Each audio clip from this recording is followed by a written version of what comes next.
ಮಗ ಅಡ್ಡದಲ್ಲಿದ್ದೀನಿ ಕಣ. ನೀನ್ ಎಲ್ಲಿದ್ಯೋ? ದೇವಸ್ಥಾನದಲ್ಲಿದ್ದೀನೋ. ಒಂದ್ 2 ನಿಮಿಷ ಮಾಡ್ತೀನಿ ಇರೋ. ದೇವಸ್ಥಾನ ಅಲ್ಲ,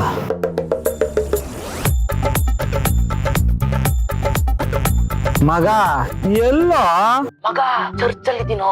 ಒಂದ್ 2 ನಿಮಿಷ ಮಾಡ್ತೀನಿ ಇರೋ. ಚರ್ಚ? ಇವನ್ ಯಾಕೆ ಹಿಂಗ್ ನೋಡ್ತಾವನೆ?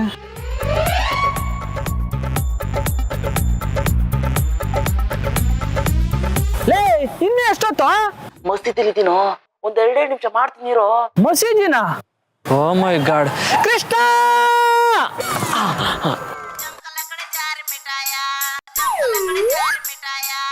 ಹರಿ ಹೋ ಸ್ವಾಮಿ. ಲೇ ಏನೋ ನಿನ್ನ ಅವಸ್ಥೆ? ಹರಿ ಹೋ. ಹುಡುಗಿರಿಂದ ಸುತ್ತ ವಯಸ್ಸಲ್ಲಿ ಈ ದೇವರುಗಳಿಂದ ಸುತ್ತ ಇದೆಯಲ್ಲ? ಸುತ್ತಾಡಕ್ಕೆ ಹುಡುಗಿರು ಸಿಗ್ಲಿ ಅಂತ ಸ್ವಾಮಿ. ನನ್ನ ಫ್ರೆಂಡ್ಸ್ ಎಲ್ರಿಗೂ ಮದುವೆ ಆಗೈತೆ ಸ್ವಾಮಿ. ಅದು ನಾನ್ ನೋಡ್ಬಿಟ್ಟಿರೋ ಹುಡುಗಿರ್ ಜೊತೆನೆ. ಅಲ್ಲ, ನೀನ್ ನೋಡ್ಬಿಟ್ಟಿರೋದಲ್ಲ, ಅವರೇ ನಿನ್ ನೋಡ್ಬಿಟ್ಟಿರೋದು ಅಂತ ಹೇಳು.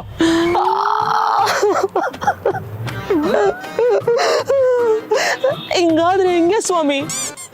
ನಾನ್ ನೋಡ್ಬಿಟ್ಟಿರೋ ಹುಡುಗಿರ್ನೆಲ್ಲ ಒಂದೇ ಕಡೆ ಸೇರಿಸಿದ್ರೆ ಅದೊಂದು ಹಳ್ಳಿನೇ ಆಗುತ್ತೆ ಸ್ವಾಮಿ. ಹಿಂಗೆ ನೋಡ್ತಾ ಇದ್ರೆ ತಾಲೂಕು ಆಗುತ್ತೆ. ಹರಿ ಹೋ ಹರಿ ಹೋ ಹರಿ ಹೋ. ಆ ಕೃಷ್ಣ 16,000 ಹುಡುಗಿರ್ನ ಮದ್ವೆ ಆದ. ಪಾಪ ಈ ಕೃಷ್ಣ ಮದ್ವೆ ಆಗಕ್ಕಂತಾನೆ 16,000 ಹುಡುಗಿರ್ನ ನೋಡ್ದ. ಈ ಕಲ್ಗೂ ಒಂದ್ ಜೋಡಿ ಇದೆ, ನಂಗಿಲ್ಲ. ಲೇ ಶಿಷ್ಯ, ಯಾಕೋ ಓಡಾಡ್ತೀಯ? ನಾಳೆ ಒಬ್ಬ ಬ್ರೋಕರ್ ಹತ್ರ ಕರ್ಕೊಂಡು ಹೋಗ್ತೀನಿ ಬಾರು.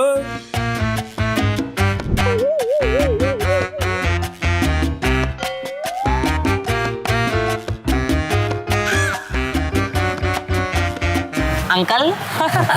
ಹಲೋ, ಆಫೀಸಿಗೆ ಕರ್ಸೋ ಬದಲು ಪಾರ್ಕ್ಗೆ ಯಾಕೆ ಕರ್ಸಿದ್ದೀರಾ ಮಿಸ್ಟರ್ ಕನ್ಯಾಕುಮಾರ್? ಏನಪ್ಪ ನೀನು? ನಾನು ಕುಮಾರ್, ಹಂಗೆ ಕರಿತಾ ಇದೀಯಾ?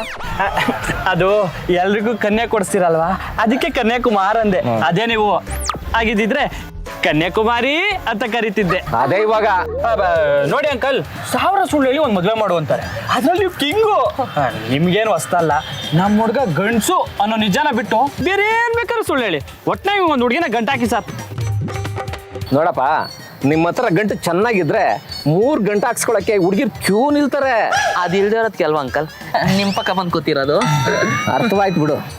ಆದ್ರೂ ಕೃಷ್ಣ, ಈ ಹುಡುಗಿ ಮನೆ ಕಡೆಯವ್ರ ಮೆಂಟಾಲಿಟಿನೇ ಬೇರೆ ತರ ಇರುತ್ತಪ್ಪ. ನಿಮ್ಗೆ ಇನ್ಕಮ್ ಇದ್ರೆ ವೆಲ್ಕಮ್, ಇಲ್ಲ ಅಂದ್ರೆ ಡೋಂಟ್ ಕಮ್. ಅದೂ ನಿಜಾನೇ ಬಿಡಿ ಮಾಮ. ಆ ಅಂಕಲ್